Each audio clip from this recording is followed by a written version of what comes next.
Hello everybody, welcome back to the channel. I'm going to do you a wrap up of what I read in the last couple of months. So that's May and June.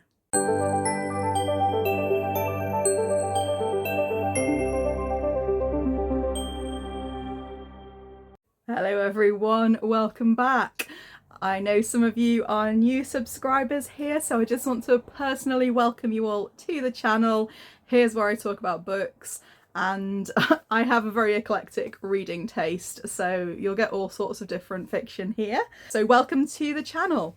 Today I'm going to wrap up the last couple of months because I didn't get around to it in May, and I just want to apologise to everyone about the traffic noise. There might be a bit of background noise. I've got the window open. It's absolutely boiling here in the UK at the moment. It's nowhere near as bad as it was when I went away to London at the weekend. So it's good that it's cooled down a little bit, but it's not cool enough for me to hem me in. So yeah, apologise if there's any mild disturbances. I'll try and edit them out. So the last couple of months I have still been reading quite a lot for the Women's Prize and the International Booker, and I've done separate reviews for most of those books, so I'm just going to summarise in a couple of sentences what I thought of those books. If you want more detail, there are full review videos. By all means, have a look through those. Some of them have spoilers, some of them don't, and I have flagged up if they do. So yeah, if you want more detail, if you want to know exactly what I thought of them, then they have their own separate videos. If you want a less spoilery version, I did do prediction videos for both Women's Prize and International Booker. So yeah, I've done summaries, talked about those a lot, and I'm not going to repeat myself. I'm just going to tell you about the books that I haven't spoken about on the channel. There is at least one book that I absolutely adored and want to tell you all to read this month, and there's also one that I really was not a fan of. So we'll talk a little bit about all of those. I'll start with a couple of fantasy adjacent reads and then move on to general fiction and to, yeah, I think I read a thriller as well, at least one. I have too many tabs open at the moment. I was hoping in the next week to finish the books that I'm reading at the moment so that I can have a fresh start for Herkyed, which is the reading challenge that I'm going to be starting. Hardest reading challenge you'll ever do, apparently, and it does certainly seem like it. If you want to know about my prep, I did a video already, and if you want to know more about the challenge itself, then visit Q Wordy's channel. Let's get started. First of all, I read Green Teeth, which is a lovely fantasy. Well, we thought it was going to be a romantasy, but it's much more about friendship. This is a cozy fantasy medieval quest type book, and it's about a Jenny Greenteeth, which is a legend I'd never heard about, never heard about before. Apparently it's an old English legend that I'd never come across. An unlikely friendship between Jenny and a witch who is thrown into her lake by a bad guy. And they team up with a local fae merchant and go on many quests. This was a lovely little book. I'm not going to talk too much about it. We did a full vlog I did a full vlog with some friends. If you go down on my page, there is a post tagging the vlog. If you want to listen to what me and my friends, Rachel, Faye, Mare, Laura and I thought of this, then we go through it in detail. There are lots of spoilers, but feel free to read along with us. We had a lot of fun doing it, and we will be doing another video later in the month. So that will be coming to Faye's channel. I'm not going to spoil it, I'm not going to tell you what we're reading. Next of all, I'm going to talk about a book that was my favourite read of the last couple of months, probably. Although, like I say, there were quite a few good ones nominated for various prizes. Oh, this book made me cry, and my friend told me that this book would make me cry. And she told me that the ending was good, and I thought, nah, it's not going to do it. I know all the possible things that could happen in this book, and yeah, I thought I'd had it wrapped up. It starts a little bit slow, but then once you get into it, this book is very, very sweet, very, very heartwarming, and there's lots of layers and things going on to it. So the book I would like to recommend to you all this month is Lonely Castle in the Mirror by Mizuki Sugimura. And I'm surprised this book isn't like all over socials, because it is really very, very sweet, very, very heartwarming. And like I say, it was a recommendation from my friend Janet. Hello Janet, if you are watching. Everything she said about it was correct. This is a book about a group of misfits who are pulled through their mirrors to a castle somewhere else, and they are told that there is a wishing room within the castle, and if one of them can find the key and find the room, then they can make a wish which will be granted. But when the wish is granted, the castle through the mirror will disappear. That's pretty much the premise. And they have a year to do it. The castle will disappear in a year either way. And basically it's about these teenagers who are pulled through the mirror and their bond with each other, their friendship, and yeah, just their joint experience. And there's lots of different kind of little mini twists along the way, and I was invested emotionally, and the ending to this book is phenomenal. And yeah, you should all read it. It'll make you cry. Just a warning. I'm not going to give anything away. I think you should read it. I think you should read it.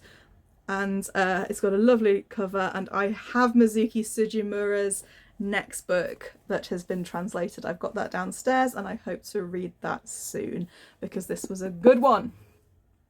Was it in the running for my best book of the year? That's going to be difficult because I read some Robin Hobb this year, and anyone knows, you know, she is my absolute favourite and very, very difficult to beat. What else did I read? Let's have a look. Another book, I don't think I've got it up here with me. Either way, this was a book that I read for Camp Litzy. Camp Litzy is an event where we read different books that are voted for over the course of the summer months, and I never managed to keep up with it, but I did manage to read this one, which is not with me at the moment. Is called Audition by Katie Kitamura, and this is my cup of tea. Just wait for the barking to stop. Anytime today, doggos. This book was absolutely fantastic. Experimental novel. Kind of, you read it thinking what the dickens is going on, but that is the point. It is a novel of two halves. The first half, a woman meets a younger man, and there's a misunderstanding between them. And then the second half starts and you think, what is going on here? Now, we had lots and lots of interesting discussions about this book, because I thought I had this pretty much wrapped up. I felt the whole book made sense. A lot of other people didn't think that the book made sense. And until you read it, you're not going to know exactly what I meant by that. I have discussed my thoughts on this on Goodreads. If you're friends with me on Goodreads, I think you can find me easily enough. If not, just let me know and I'll send you a link. I've spoiler tagged it because I discuss exactly how I interpreted this book, but it is certainly a book that has been interpreted in different ways by different people, and it's really made me think that Kitamura may be an author that I will enjoy with her other books. There's one called Intimacies that I have on my Kindle. I love experimental writing that plays with the form of the novel, that gives you a different structure, that keeps you guessing. But I do like clarity, and I do like a feeling of I do like a feeling of resolution. So it wasn't too far out there. It didn't make me feel disappointed by the wrap up. It did go in slightly zany directions, but I would say this was a fantastic book, and it just had me. I don't know how some authors just do that, where they just make you want to read and they make you want to continue, and they could be talking about a character sitting down and having a cup of coffee, but it doesn't matter because you want to read what's going on even though nothing's happening. And I think Kitamura is one of the authors that does that. Haruki Murakami is another of those novelists where, you know, okay, IQ 1Q84, IQ84, IQ 84. The third part of that did kind of take the mickey a little bit, and it did push me a little bit to how much I could listen to people talking about changing in and out of sportswear. But, you know, some authors just have that talent, and you just want to keep reading what they're writing, even if it's particularly about the mundane or the banal. And I don't know what it is that does that, because I don't think I can do that myself. I don't think I can take a reader with my writing and make them kind of want to follow my thoughts and make them want to follow my actions. So yeah, very talented writer, very interested to know what else she's put out there, and also interested to know whether other people interpreted the novel in the same way that I did. So I don't know, maybe I should turn my review into a spoilerish review, because there certainly was a lot to say about it. So in terms of the books that I've already talked at length about, so first of all, there was On the Calculation of Volume by Salvesh Bal. I thought this was going to win the International Booker. It's like the most miserable Groundhog Day ever. I felt miserable from start to finish, and yet I just downloaded the second volume onto my Kindle because maybe I'm a masochist, I don't know. I don't know, a glutton for punishment. But yeah, if you had like the same day over and over again, like honestly, I can't imagine doing nothing but listening to your partner move around the house, and, you know, I don't know. I feel like anything could have happened in this book and nothing did. But it was still an experience, and I know a lot of people found it extremely compelling in the same way that I found Audition compelling. I also read Perfection by Vincenzo Latronico. This was like a very neat little book about millennial dissatisfaction and ennui in Berlin. If you don't particularly want character development and you want more of a literary read, this certainly was very well written and very well portrayed. Very clever little book. Not much emotional attachment because you don't really have much in the way of individual characters to follow, but it was a very well written little book. I've already sold The Leopard Skin Hat, so I don't have that one. That was a brilliant character study of a troubled young woman with, I would say, issues with the translation of it. Definitely worth reading if you like a character study. Yeah, much more emotional pull to that one, but the writing, again, I don't know if it was the original writing or if it was just that the translation was a little bit clunky. But yeah, that was also up for the International Booker. Under the Eye of the Big Bird, I've already done a spoiler-free review of this one, I think. I gave this one 5 stars. Dreamlike, wonderful. Read it before bed. Absolutely ate it up. I thought it was brilliant. It was so dreamy and poetic, kind of came together at the end. Nothing but respect for this, and the author writes so many different things, so expect more Kawakami reviews coming up in videos to come, because I have more from her on my TBR. Heartlamp, of course, won the International Booker, and a deserving winner too. It is the first work translated from Kannada, and Banu Mushtaq takes us through various short stories portraying the lives of Muslim women in India. It was brilliant. The stories felt cohesive. Most of them, apart from two, felt like there was kind of a point to them. And yeah, a very, very good piece of writing, lots of heart. Check kind of trigger warnings and content warnings and things like that, because there was a lot of kind of domestic violence and mistreatment, particularly of women within those pages. What a collection. Very moving. A brilliant writer and deserving winner. I also read The Persians, which I feel deserves more recognition, because everyone's like, oh, why was this on the list? Why was this listed for the Women's Prize?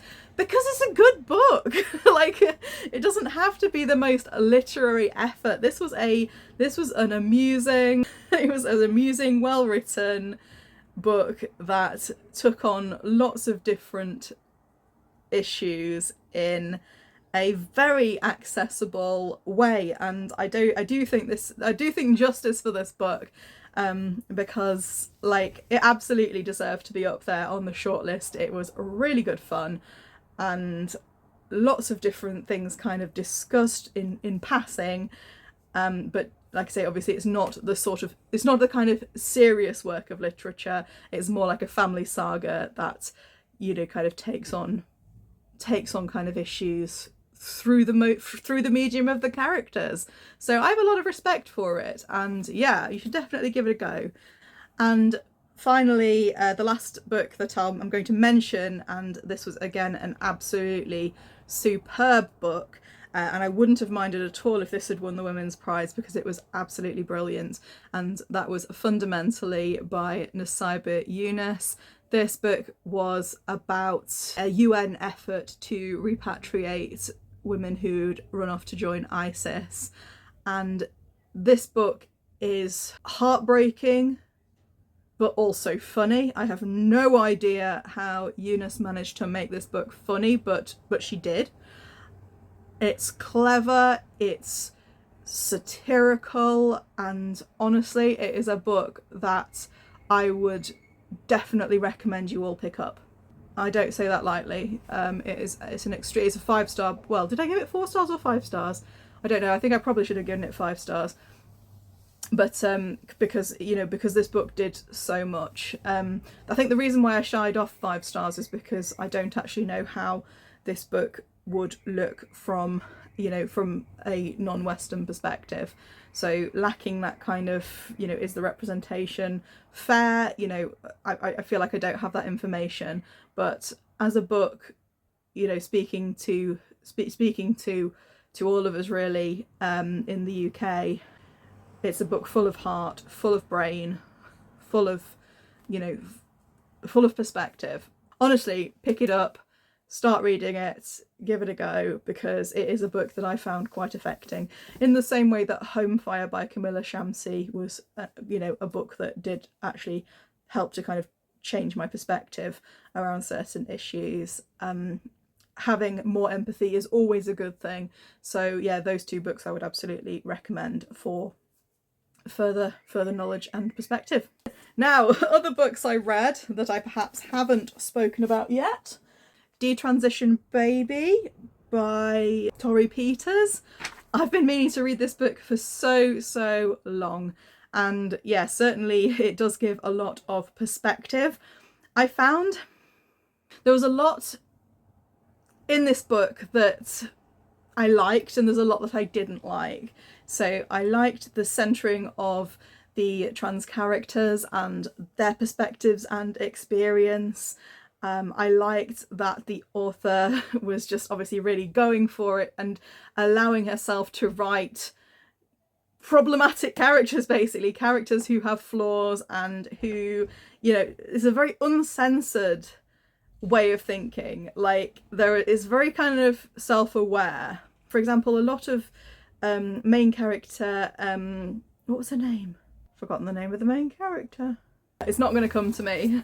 The main character is quite happily there, sleeping with other people's husbands and fetishizing kind of violence against women in her head, and kind of not really empathizing with other people's problems, and and she's a very complex character, but you still kind of get her, but it's very difficult to kind of Reese, that's her name.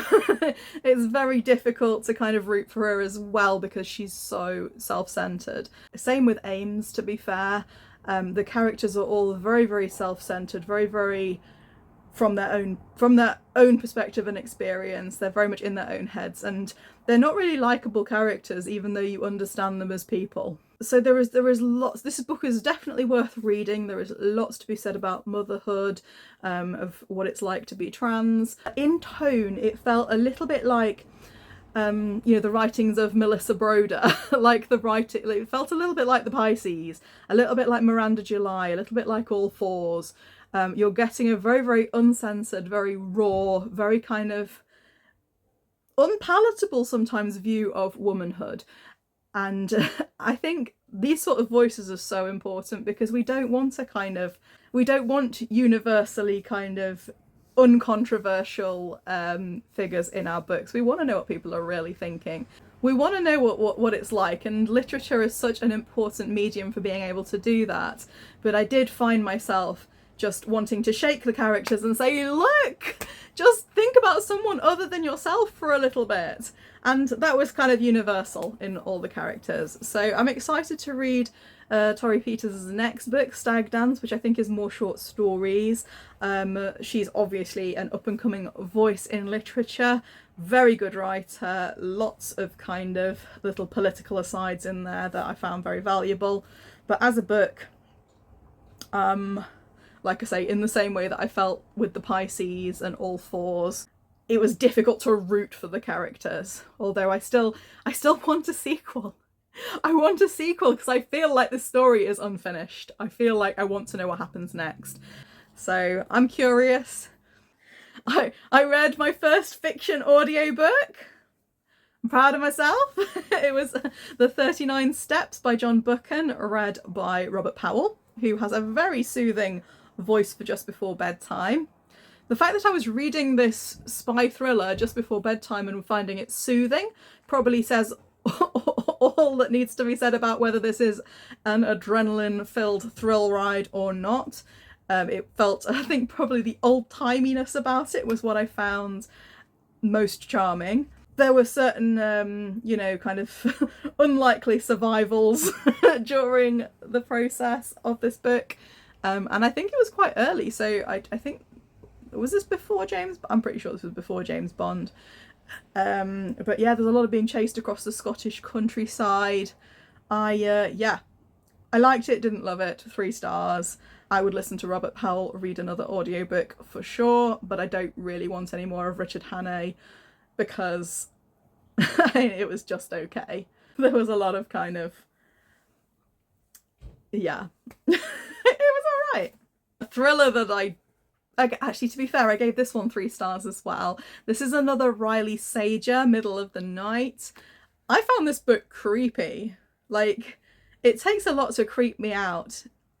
Because I remember the days of when I used to read like Secret Seven, Nancy Drew, and Harlan Coben back in my 20s, where you actually get a real thrill from reading them, and you don't want to you're kind of staying under the duvet cover. You don't really want to go to the bathroom in case, something jumps out of the cupboard at you. That's the feeling that feeling of excitement is something that I've missed, and Middle of the Night did make me feel creeped out quite a lot.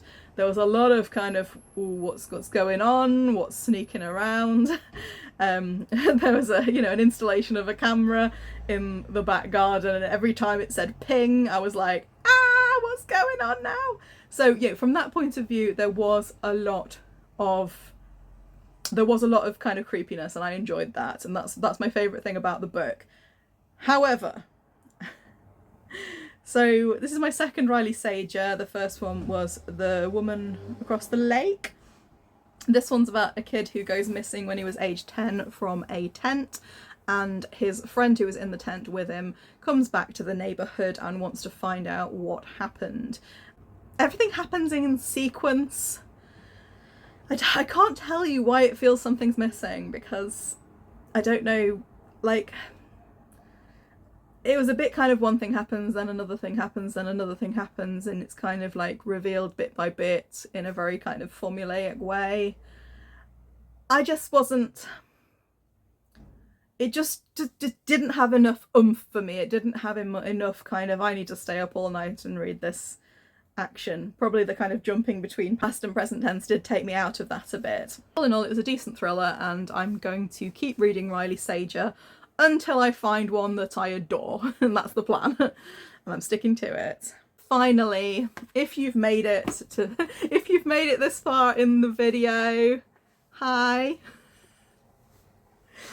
Let me just I just really hope you're not a massive Elizabeth Strout fan, because I did not like this book at all. I read it because it was nominated for the Women's Prize, and then it was shortlisted. Tell Me Everything by Elizabeth Strout. I nearly yeeted this book across the room so many times because it was annoying me so much. So the twee way that this book is written drove me absolutely.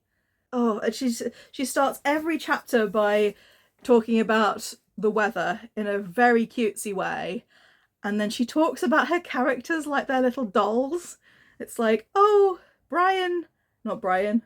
Oh, Bob Burgess, what are we gonna do with you? And it drives me mad. Like, this is a novel for adults. Anyway, my main problem with this book was not, in fact, the writing that was twee and the ridiculous amount of exposition and over-explaining of literally everything, and the privileged people's problems in a little bubble that don't seem kind of when something bad happens to another community, they all sit around and go, oh, wasn't it awful, without any kind of real connect to it, or any kind of self reflection. There were lots and lots of things about this book that I found irritating, but the thing that irritated me the most was the characters and the things that they did. And like, okay, so this is going to be spoilers, so I'm going to be a little bit spoilery about this. So if you really want to read this book, then I'll put my cardigan on when I finish talking about it. So if you want to skip forward until I put my cardigan on, yeah, I'm going to talk about it. So Bob Burgess is basically this character who is married to this woman, and he's been married to Margaret for like, I think about 15 years. She's his second wife, and he literally won't stop thinking badly of her and cheating on him emotionally with this woman Lucy, who he's going on walks with. And like, he's battling with this, oh, it's so terrible that I'm in love with Lucy and that I think my wife's terrible, and he's like battling with himself about this constantly, but like, he's not taking any steps to try and spend less time with Lucy, or or try and be more sympathetic towards his wife. He's constantly kind of belittling her work in his head. When she gets upset about something, he's like, oh, thinking about how unattractive she is to him, and he keeps referring to her as a narcissist, worrying that she is a narcissist, even though he has absolutely no interest in her as a person. And literally, it's more like, oh, she didn't ask me about my highly confidential job today, but then obviously when I do talk to her about it, she's interested. And like, he has no emotional intimacy with her, which is obvious from the fact that he's basically smoking behind her back and doesn't tell her about it. Like, fair enough, she can't tell him not to smoke. If he wants to smoke, he's an adult, he can do what he wants. But the fact that he's like literally like smoking his one cigarette and then lying to her about it, it's like, what? And he has more sympathy for the guy he's trying to get off from murder than he does for his own wife. Like, she deserves better than someone who isn't into her anymore. Like, there's no, it's just kind of like, and at the end he just decides to kind of, just to settle for her, even though he knows he's still in love with Lucy. And I'm pretty sure that this is a kind of like, oh, she's married someone else, we're supposed to be awfully broken up by this, and maybe in 3 more volumes they can finally be together, and I'm not down for it. And also, I found Lucy completely insufferable as well. Everybody, and I think the reason is everybody won't stop, like, she kind of infantilizes herself and everyone else infantilizes her too. And it's like, stop going on. I hate cutesy perfect characters. I mean, this is the complete opposite to what I was talking about earlier with Detransition Baby. You've got these women whose uncensored thoughts are making, they've got these uncensored thoughts that are, kind of borderline of acceptable. And then you've got these characters who are like constantly like, oh, tell me about your day. Oh, just no, just really irritates me. And like, just everything about this book annoyed me. The worst thing was when he accused Margaret of gaslighting him because they had an argument, and he was basically like, because you didn't understand how this pertains to my childhood, and you shouldn't have been late or something. Like, he basically accuses her of gaslighting him, which just shows that neither him or the author know what gaslighting is. And then gets really mad at her when he raises his arm to the point where the people who are watching through the window think he's going to hit her, and when she's like kind of in the moment kind of tells him not to, it's kind of like he's completely like, oh, you're overreacting. He's just a horrible character. I really and we're supposed to be thinking it's awfully cute how he's trying to do the right thing, and it's not. Like, you're not doing the right thing. Anyway. I've been told by people who love Elizabeth Strout, who absolutely love her, because I can understand how this kind of patchwork of a story may be really winning for some people. I can understand the charm there. I really do. I do get it. I do understand why, and that's why it's a 2-star, not a 1-star. It's a 3-star book that I hated, basically, which is 2 stars, because I'm nothing but fair. And like, people who love Elizabeth Strout have said that this book is quite middling. So I'm going to give her one more go. I'm going to read Olive Kitteridge, because Olive was actually my favourite part of the book. She's quite cantankerous, and at least she's who she is. Like, at least she's not like putting on, she makes no pretensions at trying to be nice to everyone. She's just sitting there being cantankerous. I love it. I don't know why she's fallen for Lucy as well, but yeah. Anyway, so yeah, I'm going to give her one more go with Olive Kitteridge, and if I don't like that, then we'll just have to accept that she is not for me. But yeah, I feel like I spent a lot of hours reading that book. It is time that I am not going to be getting back. So, I've had my say about that now. Putting my cardigan on. You can all come back. You can all come back if you've left the room. Hello. Hello, everybody. I think that's all the books I read in the last 2 months. I've still got a lot of books ongoing, so I've got too many tabs open in my brain. There are far too many. I'm never going to finish them all before I start Herkyard. I'm still reading Solenoid. It's good, but I just don't really want to pick it up. I'm reading Fourth Wing. That's not so good. No, I'm enjoying it.